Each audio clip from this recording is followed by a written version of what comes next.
Hello everybody, welcome to this next video on linear algebra. Since many videos, like for 3-4 videos, we are talking about diagonalizable linear operators. But in this video, we are going to formally define what do we mean by a diagonalizable linear operator, and we will define a necessary and sufficient condition for a given linear operator to be diagonalizable. So let me write down the definition. We saw that already we saw that we will call a linear operator as a diagonalizable operator if there is a basis with respect to which the matrix representation of that operator is a diagonal matrix, right? So let me write down the definition. Let T be a linear operator. Let T be a linear operator on a finite dimensional vector space V. Finite dimensional here is important because otherwise we cannot talk about the matrices representation of the operators. Linear operator on a finite dimensional vector space V, finite dimensional vector space V, right? We say that T is diagonalizable. We say that T is diagonalizable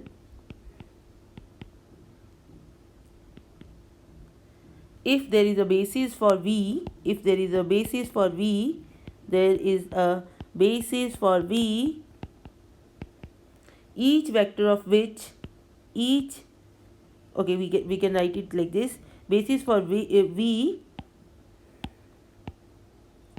such that, you call that basis as beta, such that matrix representation of T with respect to that particular basis is a diagonal matrix.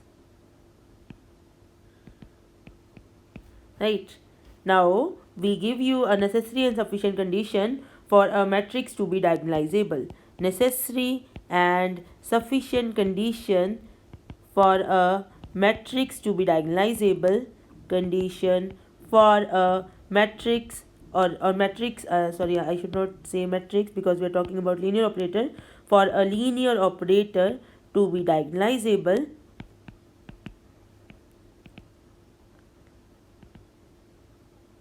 right? So the necessary and sufficient condition is T is diagonalizable. T is diagonalizable if and only if there is a basis of V consisting only of eigenvectors of T. Right? So you have this thing that T is diagonalizable if and only if there is a basis of V consisting only of eigenvectors of T. Let us prove it. So first you assume that T is diagonalizable. Let us assume T is diagonalizable, and you have to prove that there is a basis beta of V consisting only of eigenvectors of T, right? Now, since T is diagonalizable, then by definition, there is a basis beta of V. You call that basis beta and let u1, u2, un be the elements and be then dimensional, such that T beta beta is a diagonal matrix,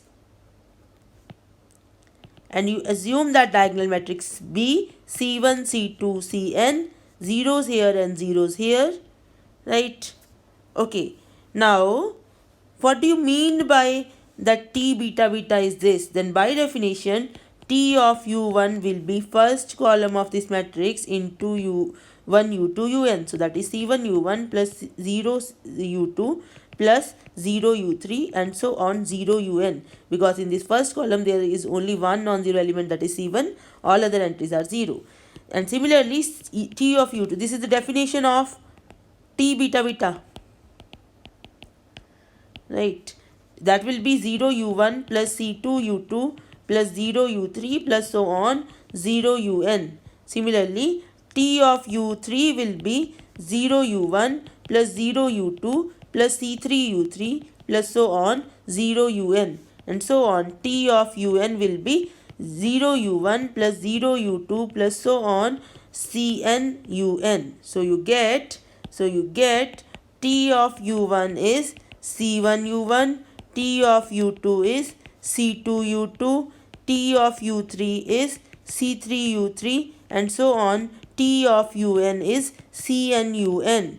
It means that each u1, u2, u3, un, they are the eigenvectors of T.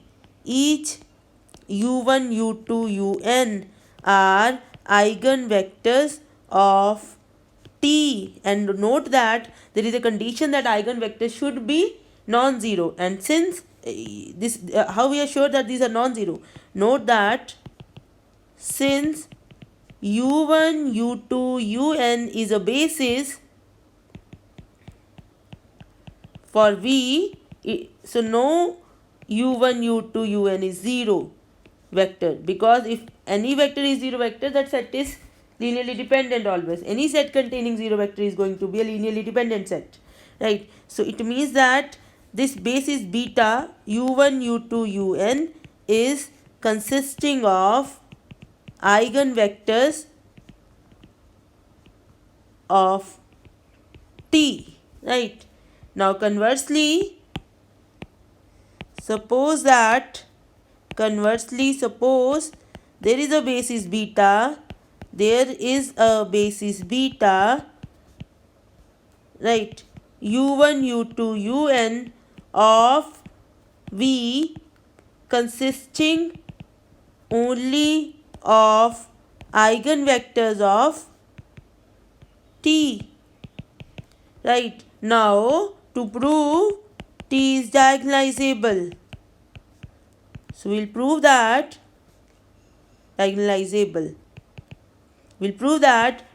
T beta beta is actually a diagonal matrix. So let us see what is this. So for this you want T of u1. Now since u1 is an eigenvector, so by definition this is c1, some c1 into u1. Similarly, T of u2 is, because u2 is again an eigenvector, so it is some c2 into u2. So on. T of un, this is some cn into un. Right, so you can write it as c1 u1 plus 0 u2 plus so on 0 un. You can write it as 0 u1 plus c2 u2 plus so on 0 un.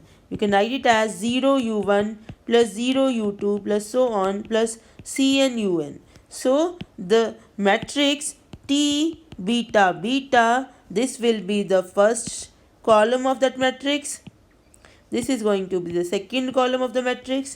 This is going to be the last column of that matrix. So your matrix will be C1 0 0 0 everywhere, then 0 C2 0 0 everywhere, and so on 0 0 C3 0 0 everywhere, at the last 0 0 0 Cn. So this is a diagonal matrix. Therefore, T is diagonalizable.